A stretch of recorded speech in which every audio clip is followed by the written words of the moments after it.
नमस्ते बच्चों। तो पिछले क्लास में हम ऊर्जा के वैकल्पिक स्रोत नामक चैप्टर में बहुत सारी बातें की और बहुत सारे ऊर्जा के रूपों के बारे में हमने चर्चा किया।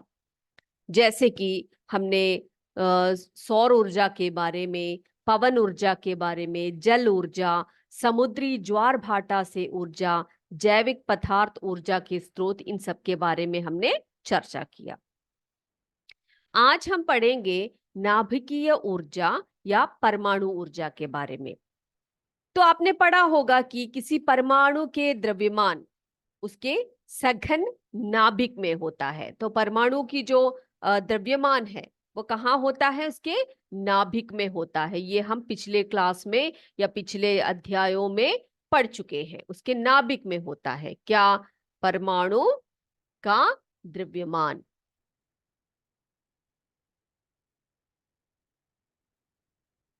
परमाणु का द्रव्यमान उसके नाभिक में होता है, ठीक सेंटर में होता है। इसी में परमाणु की अधिकांश ऊर्जा भी होती है। जब किसी भारी तत्व यूरेनियम का नाभिक हल्के बेरियम या क्रिप्टन नाभिकों से टूटता है तो अत्यधिक परिमाण में ऊर्जा मुक्त होती है।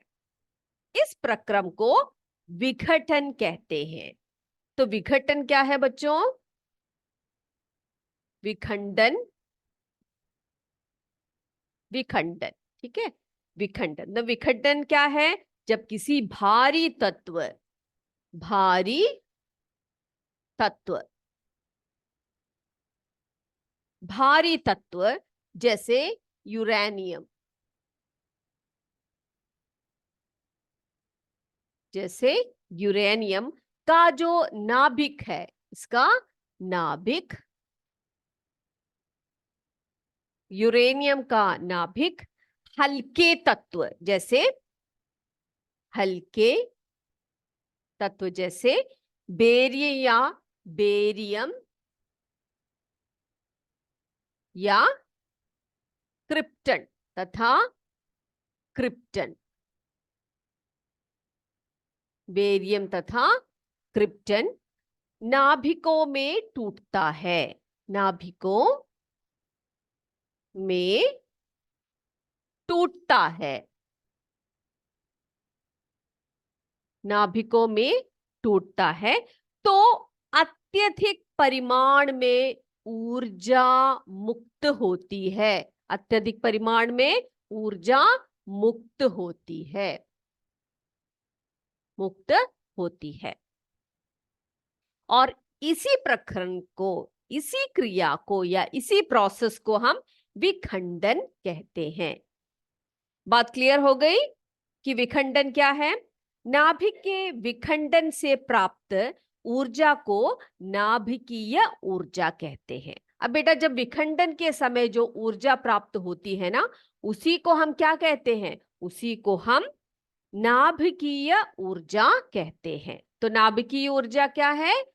विखंडन से प्राप्त, विखंडन से होने वाले, विखंडन के प्रक्रिया द्वारा प्राप्त ऊर्जा को ही हम नाभिकीय ऊर्जा कहते हैं।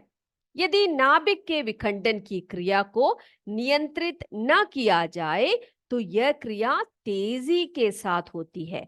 इसे विखंडन की अनियंत्रित अभिक्रिया कहते हैं। क्या है अनियंत्रित अभिक्रिया? क्या है बच्चों? क्या कहा मैंने अभी? क्या कहा आपसे?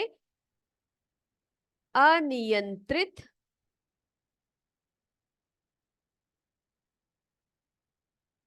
अनियंत्रित अभिक्रिया। अनियंत्रित अभिक्रिया कौन सी अभिक्रिया? विखंडन की, विखंडन, विखंडन की अनियंत्रित अभिक्रिया।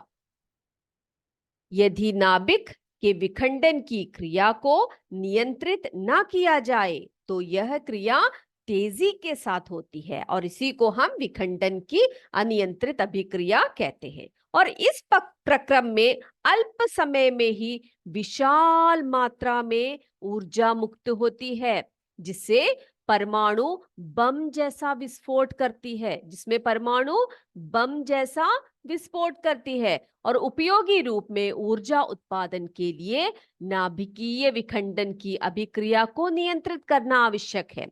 तो बेटा हम लोग इसके जो ऊर्जा के रूप में ऊर्जा को अगर हम उपयोग में लाना चाहते हैं तो क्या करना चाहिए? जो नाभिकीय विखंडन की जो अभिक्रिया है उसको नियंत्रित करना चाहिए, नहीं तो क्या होगा, इतनी ज्यादा ऊर्जा होगी कि वो बम जैसे फटने लगेगा। अब नाभिकीय बट्टी, सुना है आपने नाभिकीय बट्टी का नाम? अगर नहीं सुना, नहीं देखा है तो जरा हम उसके बारे में आपको बता देते हैं और दिखा देते हैं। ये देखिए, परमाणु भट्टी का एक चित्र दिया हुआ है यहाँ पर, आप देख सकते हो। नाभिकीय भट्टी में नियंत्रित दर पर परमाणु ऊर्जा प्राप्त होती है। क्या होती है? नियंत्रित दर पर। ये नहीं कि पूरी तरह से इसकी एनर्जी निकल जाएगी, ठीक है, ऐसे नहीं। तो इसमें क्या होता है कि नियंत्रित दर पर परमाणु ऊर्जा प्राप्त हो सकती है, जिसका उपयोग विद्युत उत्पादन के लिए नाभिकीय पावर प्लांट में किया जाता है। तो इसकी जो ऊर्जा है इसको उपयोग किस लिए हम करते हैं? हम लोग जो नाभिकीय पावर प्लांट में इसका उपयोग किस लिए किया जाता है? बिजली बनाने में, विद्युत उत्पादन के लिए। परमाणु भट्टी की नाभिकीय विघटन से उत्पन्न ऊष्मा से जल गर्म करके भाप बनाई जाती है। क्या किया जाता है इसमें? जल को गर्म करके, ठंडे जल को गर्म करके उसको क्या किया जाता है? भाप बना दिया जाता है। उच्च दाब में भाप से टरबाइन चलाई जाती है। क्या चलाई जाती है? टरबाइन। ये देख सकते हो आप लोग, ठंडा पानी जो है ये गर्म होकर क्या करती है? ये उच्च ताप में ये टरबाइन चलने लगती है, जो विद्युत जनित्र से, यहां पर एक जनित्र लगा हुआ है और इस जनित्र से जुड़ी होती है। जनित्र विद्युत उत्पादित कर नाभिकीय ऊर्जा को अनंत विद्युत ऊर्जा में परिवर्तित कर देती है। तो जनित्र का काम यहाँ पर क्या है? जनित्र जो है विद्युत उत्पादित कर नाभिकीय ऊर्जा को क्या करती है? विद्युत ऊर्जा में परिवर्तित कर देती है। परमाणु भट्टी में परमाणु विखंडन, नाभिकीय विखंडन जिसे हम कहते हैं, की क्रिया नियंत्रित होती है। इसको नियंत्रित किया जाता है, तभी उसका उपयोग हम कर सकते हैं। नाभिकीय भट्टी में उत्पन्न नाभिकीय जो ऊर्जा है वो बहुत अधिक समय तक चलने वाला ऊर्जा का स्रोत है। ठीक है, अब देख सकते हो यहाँ पर देखो, यूरेनियम की छड़े लगे हुए हैं, बोरोन की छड़े लगे हैं, कंक्रीट का लगा हुआ है, ये जो ऊपर वाला जो टैंक है, ग्रेफाइट क्रोड है इसके अंदर अंदर। और यहाँ पर पंप लगाया हुआ है, यहाँ पर ठंडा जल जो है वो गर्म होकर इसका जो भाप है इसके कारण टरबाइन से ये क्या हो जाता है? टरबाइन चलने लगता है और ये विद्युत जनित्र से जुड़ा होता है, जो कि क्या करता है? इसमें जो है विखंडन जो होता रहता है परमाणु भट्टी में, उसकी क्रिया को नियंत्रित किया जाता है। और जो है ये विद्युत जनित्र से जुड़ने के कारण यहाँ जनित्र जो है क्या उत्पादित कर जो नाभिकीय ऊर्जा को किसमें बदल देती है? विद्युत ऊर्जा में परिवर्तित कर देती है। ठीक है, तो ये बात क्लियर हो गई सबको? चलिए अब हम जानते हैं कि वर्तमान में हमारे देश में कहां कहां पर नाभिकीय ऊर्जा संयंत्र स्थापित है।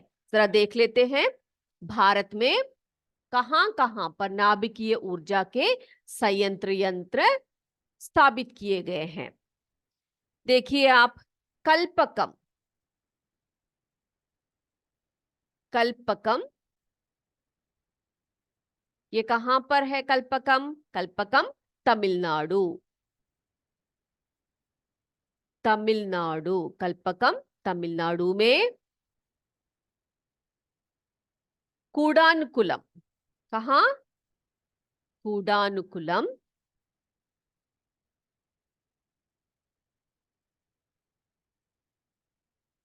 ये कहां पर है? ये भी तमिलनाडु में है। तमिलनाडु, तारापुर। तारापुर कहाँ है? तारापुर कौन सी जगह है? महाराष्ट्र में। महाराष्ट्र में तारापुर स्थित है। रावत भाटा। रावत भाटा ये कहाँ है? ये जगह राजस्थान में है। राजस्थान। रावत भाटा राजस्थान। कैगा। कैगा कर्नाटक में। कैगा कर्नाटक। नरोरा उत्तर प्रदेश। नरोरा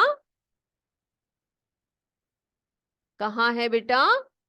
उत्तर प्रदेश में है।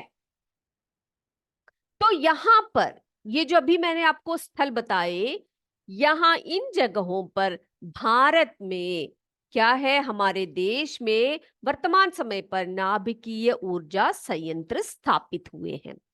कल्पकम तमिलनाडु, कूडानुकुलम तमिलनाडु, तारापुर महाराष्ट्र, रावतभाटा राजस्थान, कैगा कर्नाटक, नरोरा उत्तर प्रदेश। तो ये तो थी नाभिकीय ऊर्जा तथा परमाणु के बारे में, परमाणु ऊर्जा के बारे में जो हमने पढ़ा। अब हमारे जीवन के लिए ऊर्जा की आवश्यकता क्यों है, ये है हमारा अगला टॉपिक। क्या बताया मैंने? हमारे जीवन के लिए ऊर्जा की आवश्यकता। ऊर्जा की आवश्यकता हमारे जीवन में, हर दिन में, यानी कि जो जीवन निर्वाह के लिए ऊर्जा की जरूरत क्यों होती है, कैसे होती है? तो आदिकाल से ही बेटा मानव को जीवन निर्वहन के लिए ऊर्जा की आवश्यकता अनुसार या आवश्यकता मुख्य रूप से भोजन पकाने के लिए की थी। भोजन पकाने के लिए।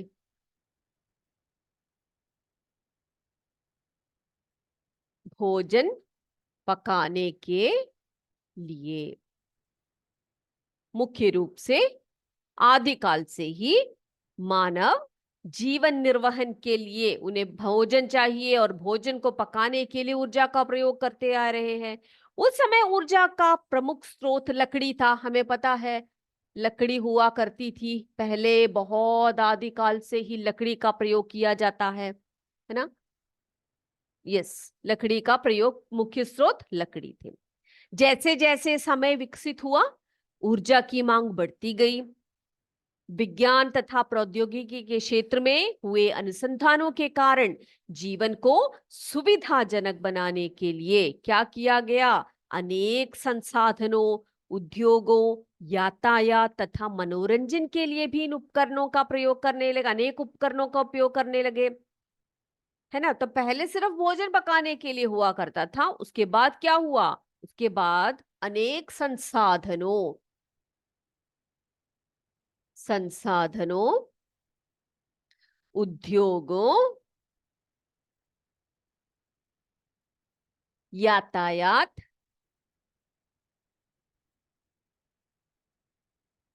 तथा मनोरंजन के लिए,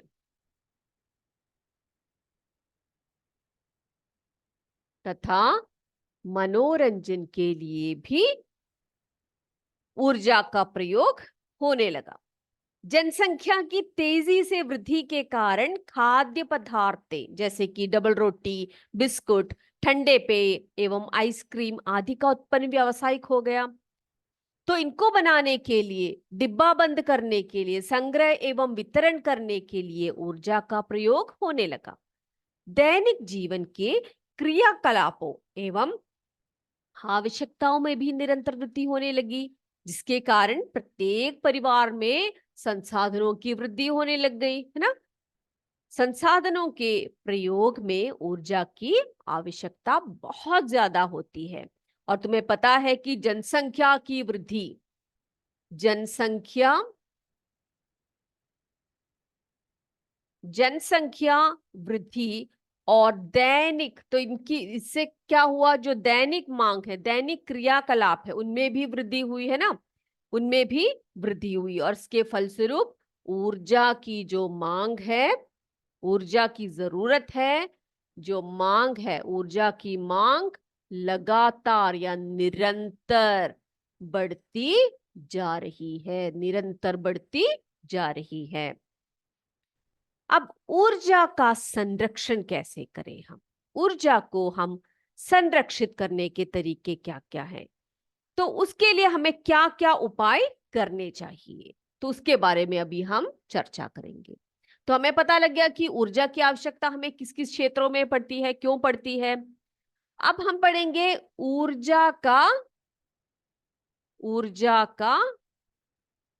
संरक्षण,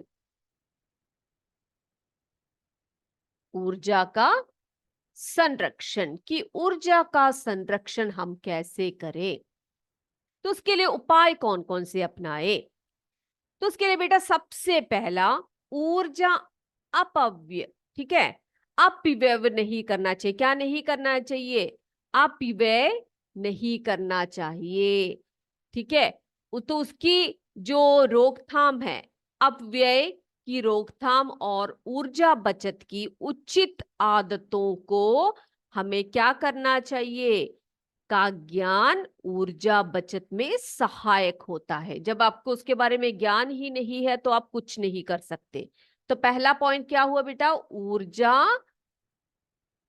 अपव्यय, ऊर्जा अपव्यय की रोकथाम, की रोकथाम, ऊर्जा अपव्यय की रोकथाम और ऊर्जा बचत, और ऊर्जा बचत, इसमें क्या करना चाहिए, ऊर्जा बचत की उचित आदत हमें, उसका ज्ञान होना चाहिए। उचित आदत, आदतों का हमें ज्ञान होना बहुत जरूरी है। एक तो ये। अब दूसरा क्या है, ऊर्जा के जो संरक्षण के दृष्टिकोण से परंपरागत, जिसे हम अनवीकरणीय ऊर्जा स्रोतों का जो उपयोग है, यथा कथा ही करना उपयुक्त होगा। तो क्या करना चाहिए उसे, जो ऊर्जा के जो अनवीकरणीय स्रोत है उनको जो है उपयोग करते समय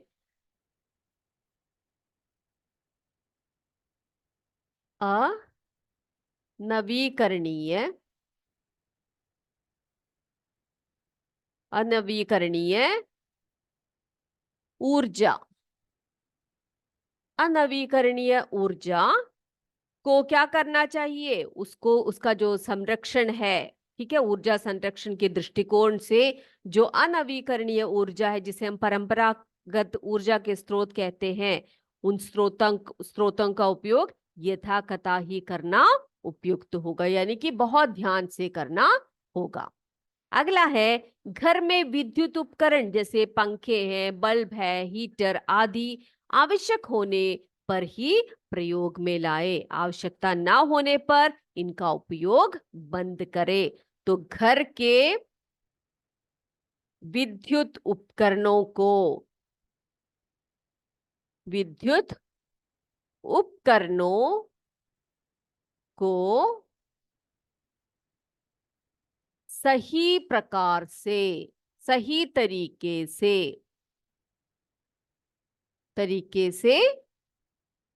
तरीके से उपयोग करे, उपयोग करे।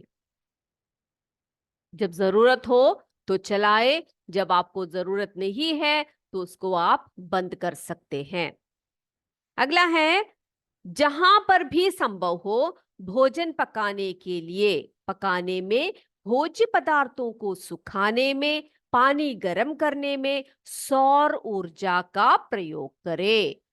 सौर ऊर्जा का प्रयोग ज्यादा से ज्यादा करें।